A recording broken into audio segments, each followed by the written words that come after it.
जो लोग रात में देर से खाना खाते हैं, मान लीजिए किसी ने 10 बजे खाना खाया और वो 12 बजे जाकर सो गया, तो क्या रात में अगर हम लेट खाना खाते हैं या फिर डिसबैलेंस होता है हमारा खाना खाने का जो समय है, तो क्या ऐसे लोगों को कॉन्स्टिपेशन होने के चांसेस जो हैं वो ज़्यादा बढ़ जाते हैं? उनको ज़्यादा चांसेस होते हैं। अच्छा। उनमें क्या होता है कि जैसे आयुर्वेद बताता है, आयुर्वेद में भी नेचुरोपैथी में भी कहा गया है कि सुबह थोड़ा लाइट खाएं, नाश्ता थोड़ा टाइट खाएं और जो लंच है वो पूरा फुल करें।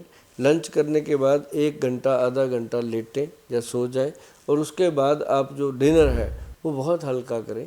जैसे कभी कभी तो खिचड़ी दलिया ही लें या छोटी मोटी चीज़ें खा करके आप शाम को फ्रूट ना खाएं, फ्रूट सिर्फ सुबह सुबह खाएं और सैलड सुबह सुबह खाएं या खाने के पहले खाएं। सैलड हमेशा भोजन से आधा घंटा पहले खाएं। इस तरह खाने का प्रावधान है और ऐसे लोग अगर करते हैं उनको कभी भी पेट खराब ही नहीं होता क्योंकि फाइबर भरपूर मात्रा में मिल जाता है। और बवासीर के रोगियों के लिए तो ये छोटा सा टिप काफ़ी है जो मैंने डाइट का बता दिया और मेरा ख्याल है मैंने 1 मिनट में पूरे दिन की दिनचर्या बता दिया। अब सर मैं आपसे 3 नुस्खे पूछूंगी। पहले तो आप ये बताइए कि जिन्हें बवासीर हो जाता है वो कौन सी चीज़ें खाएं कि वो ठीक रहें और कौन सी चीज़ें उन्हें अवॉइड करनी चाहिए, नहीं खानी चाहिए, उसके बारे में थोड़ा सा बताइए। अगर बवासीर है तो इसके अंदर शराब का, मांस का और सफ़ेद नमक का पक्का परहेज नहीं होता है, ठीक है। करना चाहिए।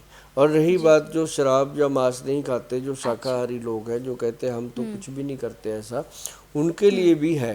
वो क्या है कि ज़्यादा तली हुई मिर्च मसाले वाली चीज़ें नहीं लेनी और एक जैसे ना स्टार्च वाली चीज़ें होती हैं जैसे जिमीकंद है, कटहल है, अरबी है, भिंडी है, जैसे जिसमें चिकनाहट है, अच्छा, मतलब जिस सब्जी में चिपचिपापन रहता है वो सब्जी नहीं खानी चाहिए। वो वाली सब्जियां नहीं लेनी। अच्छा सर, जैसे आपने बताया था कि कुछ ऐसी होती हैं जैसे राजमा की अगर मैं बात कर लूँ, उड़द या इस हाँ, टाइप ये की नहीं दालें लेनी हैं। और ये 2 दालें तो बिल्कुल नहीं अच्छा लेनी। और अगर बाकी कोई भी दाल लेनी है वो बिना छिलके की जी, 2 फाड़ की हुई दाल जो है वो लेनी चाहिए, धुली हुई दाल। बिना छिलके की धुली हुई दाल। धुली अच्छा हुई दालें, हरी सब्जियां और फ्रूट अच्छा। और सैलड ये लेना चाहिए, बहुत आनंददायक चीज़ होगी। अच्छा सर, इसमें जो फल आपने कहे हैं, जैसा अगर मैं बताऊं कि मेरे को कुछ नॉलेज है, जैसा आपने फल बताए, तो मैंने पढ़ा है, मैंने सुना है कि जिनको कॉन्स्टिपेशन की प्रॉब्लम होती है उनको केला नहीं खाना चाहिए, केला उनको अवॉइड करना चाहिए, अनार उनको ज़्यादा खाना अनार ज़्यादा चाहिए। खाएं। लेकिन कई लोग कहते हैं कि अनार के जो बीज होते हैं उनको ज़्यादा खाने से कॉन्स्टिपेशन होती है, कॉन्स्टिपेशन करते हैं वो। बीज नहीं खाने चाहिए, उसका सिर्फ रस लेना चाहिए। अच्छा।